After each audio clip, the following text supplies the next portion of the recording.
नमस्कार मंडळी, शुभ सकाळ. आणि आपण आज आलोय नाशिकला, त्र्यंबकेश्वरला आणि गजानन महाराजांच्या मंदिरामध्ये आपण भेट देणार आहोत. तर सगळ्यात महत्वाचं म्हणजे तुम्ही कुठूनही नाशिकला या आधी. त्याच्यानंतर इकडनं 70 रुपयामध्ये बस मिळते. डायरेक्ट त्र्यंबकेश्वरला तुम्हाला नेऊन सोडते आणि जातानाच हा व्ह्यू तुम्ही बघू शकता शिवाजी महाराजांचा. आणि जाताना बरेच मंदिरं पण तुम्हाला लागतील, छोटे मोठेही स्वामी समर्थाचं मंदिर. आणि आता आपण पोहोचलो त्र्यंबकेश्वर मंदिराच्या उत्तर महाद्वाराजवळ. आणि हे बघू शकता तुम्ही बाहेरचा नजारा सुंदर मस्त. आणि आता सध्या काम चालू आहे मंदिराचं, पूर्ण डागडुगी करण्याचं काम चालू आहे सध्या. आणि हे मंदिर खूप जुनं आहे आणि ज्योतिर्लिंग बोलतो त्याला, 12 ज्योतिर्लिंगामध्ये.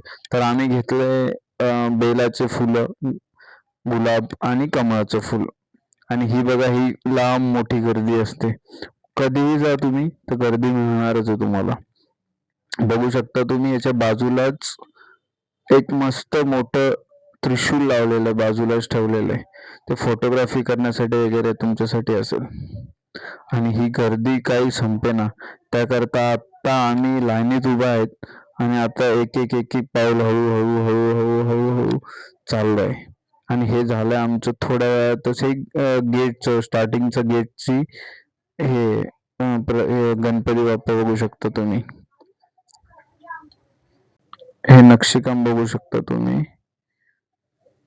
पूर्ण प्रवेशद्वाराला त्यांनी नक्षीकाम केलेलं. आणि हे हनुमानजीचं मंदिर आहे, मंदिराच्या अपोजिट साईडला ते. आणि बाजूलाच आपण गजानन महाराजांचं एक मोठं मंदिर आहे, त्याच्या बाजूलाच तुम्ही बघू शकता. सुंदर आणि मस्त स्वच्छ मॅनेजमेंट आहे यांचं. आणि इथेच राहण्याकरताही सोय आहे, जेवणही आहे आणि रूम सुद्धा अवेलेबल्स आहे तिथे.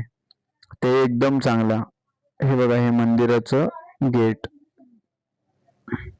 तुम्ही बघू शकता. एकदम स्वच्छ आणि एकदम सुंदर असं त्यांचं मॅनेजमेंट आहे गजानन महाराजांचं.